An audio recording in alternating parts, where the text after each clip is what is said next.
Welcome back to Mumford Restoration, where we're showing you the odd things that come in and out of the shop.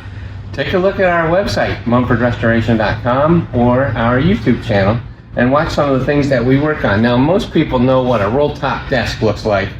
This is a very small, kind of an extra tall roll-top, and this is just the tambour door. And so you can see that this is just the part that rolls back that's sitting here on the table. And so the customer said, well, gosh, we need some help because the main piece that you pull on to pull it down came off. And then also you can see here as it rolls that all the canvas is splitting. And so the canvas broke off of that piece, and then it all split here, so that what happens is that each piece pulls off. So we're going to put all new canvas on the back, reattach this piece, and then put new knobs on it, and then put it back in the roll top desk.